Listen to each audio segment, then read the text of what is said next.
पर वक्फ मामले को नजरअंदाज करने पर कलबुर्गी के डीसी फौजिया तरनुम और एसी साहित्या को हाईकोर्ट ने नॉन बेलेबल वारंट जारी कर दिया है। साथ ही 25,000 रुपए का जुर्माना भी आयद कर दिया है। दरअसल ये मामला कलबुर्गी जिले के अफजलपुर तालुका के मुल्लागिरी विलेज मानूर का है। वक्फ इदारा मोजनी मस्जिद हेरिटी मुतवल्ली कमरुज जमा काजी ने वक्फ की इनामी जमीन तकरीबन 50 एकड़ इनामी जमीन में से 25 एकड़ जमीन पर जब गैर कानूनी कब्जा हुआ तो इस पर उन्होंने अदालत का दरवाजा खटखटाया। 10 साल मुसलसल अदालती लड़ाई लड़ने के बाद इन्हें कामयाबी मिली। आखिरकार कोर्ट ने गैर कानूनी कब्जा हटाने का हुक्म जारी कर दिया। इसके बाद मुसलसल कोशिश करने के बाद तकरीबन 10 साल लगातार कोशिश करने के बावजूद भी इन्हें गैर कानूनी कब्जा हटाने में मदद नहीं मिली। लगातार कोशिश के बाद आखिरकार मायूस होकर उन्होंने हाईकोर्ट का दरवाजा खटखटाया और डीसी एसी का चक्कर लगाने के बावजूद भी इन्हें जब कोई मदद नहीं मिल रही थी, आखिरकार हाईकोर्ट ने भी बार बार इन्हें नोटिस भेजा। डिप्टी कमिश्नर यानी डीसी फौजिया तरनुम और एसी साहित्या ने एक दूसरे पर इल्जाम डालते रहे, यानी कि एक दूसरे पर जिम्मेदारी डालते रहे कि ये जिम्मेदारी डीसी की है और डीसी हमेशा कहती रही कि ये जिम्मेदारी एसी की है। आखिरकार ये मामला जब कोर्ट में लगातार बहस का मौजू बना, कोर्ट ने ऑब्जर्व किया और इनकी लापरवाही की वजह से, वक्फ के इनक्रोच को नहीं हटाने की वजह से हाई कोर्ट ने इन्हें नॉन बेलेबल वारंट जारी किया है और साथ ही 25,000 रुपए का जुर्माना भी आयद किया है। केस के जज जस्टिस आर नटराज ने 25,000 का जुर्माना सरकारी वकील के झूठ बोलने यानी डिप्टी कमिश्नर और एडीसी को बचाने के लिए गुमराह करने की वजह से आयद किया है और 25,000 रुपए का जुर्माना आयद करते हुए कहा है कि जयदेवा अस्पताल में इस रकम को जमा किया जाए। कर्नाटक के हर जिले में डिप्टी कमिश्नर के दफ्तर में हो या दीगर सरकारी दफ्तर में वक्फ का मामला सामने आते ही दूरी बनाते हुए देखा गया है। अगर इसी तरह से चलता रहा तो सवाल पैदा होता है कि आखिर वक्फ के मामले कैसे हल होंगे। मेरा नाम काजी कमरुज जमा मोहम्मद अयूब। तो कहाँ के काजी हैं आप प्रॉपर? आप मनूर के सर, मनूर माशा कलबुर्गी जिले का एक ये है कलबुर्गी अब्दुल तालुका। जी जी। तो किस जी जी सुनो सर, मेरा जी हमारा इंस्टीट्यूशन है, इंस्टीट्यूशन मोहसिन मस्जिद एंड मुल्लागिरी विलेज मनूर, उसका मैं मुतवल्ली सर, काजी कमरुज जमा। हाँ, और हेरिडिटी मुतवल्ली हैं आप शायद? जी हेरिडिटी मुतवल्ली हैं क्या? हेरिडिटी मुतवल्ली सर हम लोग। जी जी। उसमें कैसा होता है, वो 1959 में कुछ लोग जमीन बेच दी हो इलीगली लोगों को।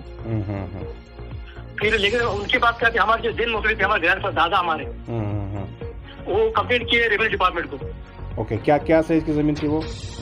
फिर वो इलीगल जमीन बेच दी, फिर खुलकर हम कंप्लेंट किए। नहीं, क्या कितने एकड़ थी वो जमीन?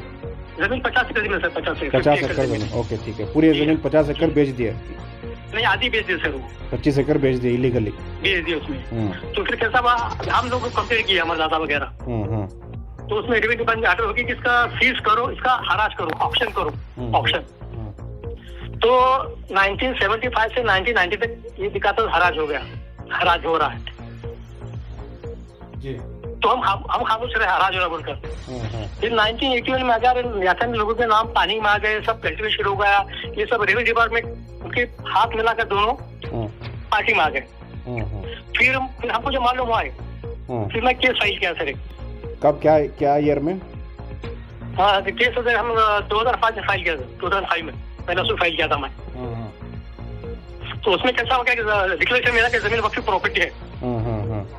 फिर मैं 54 के अंदर एप्लीकेशन किया मैं वक्फ बोर्ड को इनको रिमूव करने के लिए। फिर उसके ऑर्डर हो गए। ऑर्डर होने के बाद मैटर गया इसी के पास सर। ऑर्डर हो 2015 में, हाँ, जो 54 के ऑर्डर है ना, 2015 में हो गए सर। फिर उसके बाद मैटर गया इसी के पास एक एविक्शन कराने के लिए। उनको सर बहुत खराब है, वो कुछ अपने को मतलब रिस्पॉन्स दिए नहीं, क्या नहीं।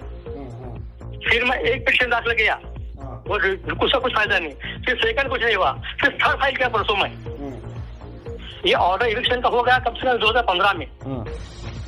ये लोग कुछ चाहिए नहीं रेवेन्यू। फिर मैं लास्ट हाईकोर्ट में गया, हाईकोर्ट ने की, बोले हाईकोर्ट बोली कि हमारे ऑर्डर तो 15 की है, तो अभी तक इविक्शन क्यों हुआ? फिर तो हाँ, ये क्या बोले हाईकोर्ट जज, ये तुम एफिडेविट फाइल करो दोनों, इस सिटी से रिस्पेक्ट टू। एक डेट दी, वो डेट को दोनों नहीं आए, एफिडेविट भी नहीं किए ACDC भी। इसे साहब को फिर बिल वारंट करे उनको। बिल वारंट करने क्या हुआ, एसी में हमारे अपेयर हो गए। उन्होंने कुछ बोले कि अच्छा DC madam out of station है, उसको गलती से बोलते कुछ हुआ, लेकिन इसी मैडम कलवर में थे, तो फिर साहब गुस्सा साहब बिल वारंट करे उनको बोले कि 15 दिन के अंदर क्या तुम्हारा मेरे क्लियर होना मामला पूरा। तो अभी मार्च परसों और मंडे को है सर, अभी अगले मंडे को है हमारे साथ, अगले मंडे 17 को है। हाँ 17 को सर। अभी नॉन अवेलेबल वारंट इशू होना ये अपने आप में एक बड़ी चीज है, बड़ी चीज साबित होना सर कि इलेक्शन हो बोल के तरफ से पार्ट मौजनी मस्जिद जी जी एंड खजात मंडोर बोल के वक्फ इंस्टीट्यूशन है। और इंस्टीट्यूशन की प्रॉपर्टी है सर्वे नंबर 492/1 and 2। वो सर्वे नंबर का 20 एकड़ कुछ है लैंड उसकी। वो 54 में ऑर्डर हुआ था। 54 में ऑर्डर होने के बाद असिस्टेंट कमिश्नर एविक्शन करके प्रॉपर्टी हैंड ओवर करना था जी। और सिंस 2017 से वो फाइल पेंडिंग थी, और 2022 में हाई कोर्ट में रेट फाइल करे थे मुतवली। रेट फाइल करने के बाद कोर्ट से डायरेक्शन आ रहा था उनको, कोर्ट से डायरेक्शन आने के बाद भी नहीं करे थे।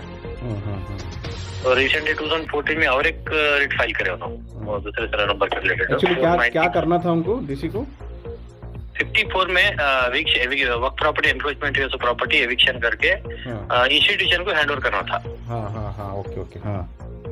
ओके जी। तो नहीं करे, हैंड ओवर नहीं करे थे जी।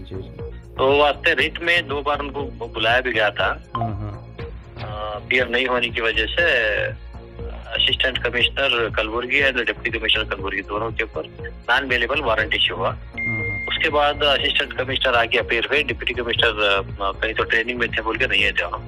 फिर उस दिन शाम में 6 बजे के टाइम पे additional deputy commissioner ADC sir आके उन्होंने अपीयर हुए तो 25,000 का पेनाल्टी डाले।